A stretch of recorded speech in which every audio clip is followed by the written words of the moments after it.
আগামী ত্রয়োদশ জাতীয় সংসদ নির্বাচনকে কেন্দ্র করে বাংলাদেশ জামাত ইসলাম, এনসিপি সহ বেশ কয়েকটি দল প্রশ্ন তুলেছে যে এই সরকার নিরপেক্ষ না, বা তারা একটি বিশেষ দলকে অর্থাৎ বিএনপিকে সুবিধা দিতে চাচ্ছে।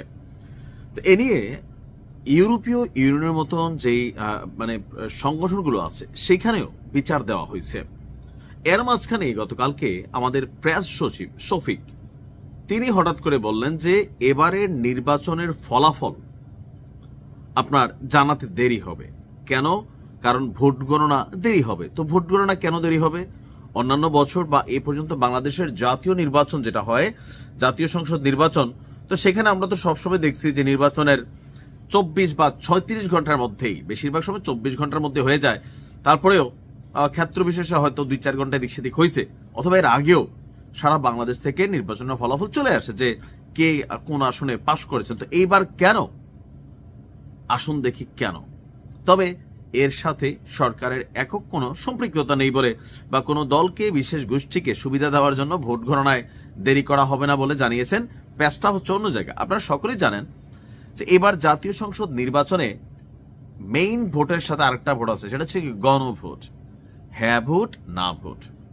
এখন এই যে হ্যাঁ ভোট না ভোট যারা দিবে তারাই কিন্তু জাতীয় সংসদ নির্বাচনে ভোট দিবে। অর্থাৎ একজন ব্যক্তি এবার ব্যালটে 2টা ভোট দিতে যাচ্ছে।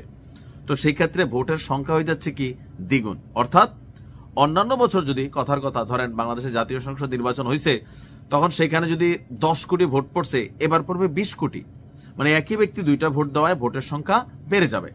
এর পাশাপাশি এই প্রথমবারের মতন জাতীয় সংসদ নির্বাচনে আরো একটা সিস্টেম কানেক্ট করেছে নির্বাচন কমিশন, সেটা হচ্ছে প্রবাসীদের ভোট, অর্থাৎ পোস্টাল ব্যালট ভোট যেটা। তার মানে বিদেশ থেকেও একটা ভোট আপনার বাংলাদেশে যাচ্ছে।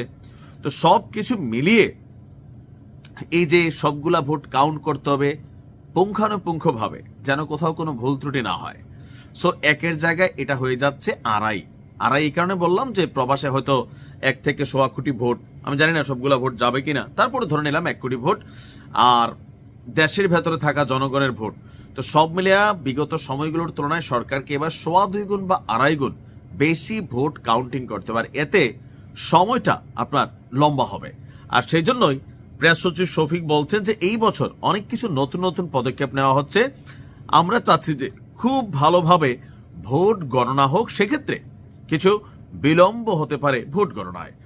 আর যেহেতু এই বছর আপনার এখানে নতুন অনেক পদ্ধতি কানেক্টেড করা হয়েছে, সেই জন্য সরকার আগে থেকে জানিয়ে রাখতেছে। কেন? যেন কোনো প্রকার গুজব, রিউমার, গসিপ ছড়িয়ে না পড়ে যে দেখো সরকার তো পাতানো নির্বাচন। আসিফ মাহমুদ তো বলছিল যে সরকারের ভিতরে ভেজাল আছে, এটা পাতানো নির্বাচনের আশঙ্কা করতেছে এনসিপি। এই কারণে নির্বাচনে যাবে না, যে সরকার বা নির্বাচন কমিশন তারা বিএনপি ঘেঁষা। জামাতও কিন্তু বলতেছিল এখন নির্বাচনে ভোট গণনা দেরি হলে জামাত এবং এনসিপি নেতাকর্মীরা যেন রাস্তায় না নামে অথবা সরকারকে চাপ প্রয়োগ না করে। সেজন্য সরকার আগে থেকে জানিয়ে দিয়েছেন যেন ভোটের দিন বা ওই দিন রাত্রে বা পরের দিন দেশ জুড়ে কোনো অস্থিতিশীল পরিবেশ তৈরি না হয়। আর নির্বাচনের সুষ্ঠু পরিবেশের জন্য সরকার প্রায় এই প্রথমবার সম্ভবত 9 লক্ষ আইন শৃঙ্খলা বাহিনীর সদস্য, অর্থাৎ সেনা, বিমান, নৌ, পুলিশ, আর্মি, র্যাব যা আছে সব মিলিয়া 9 লক্ষ আইন শৃঙ্খলা রক্ষাকারী বাহিনী এবার মাঠে থাকবে, যেন জনগণ শান্তিতে ভোট দিতে পারে। তবে কতটুকু পারবে সেটা হচ্ছে জনগণ ভালো বোঝে, সরকার ভালো বোঝে। তবে ডক্টর ইউনূস কথা দিয়েছেন যে সারা পৃথিবীতে অনুকরণীয় একটা নির্বাচন তিনি করিয়ে দেখবেন, করে দেখাইবেন। এখন ইটস টাইম। আর এই জন্য খুঁটিনাটি যে জিনিসগুলো আছে আগেই তিনি আলোচনা করে নিচ্ছেন, যেন পরবর্তীতে ভেজাল না হয়। ভালো থাকুন।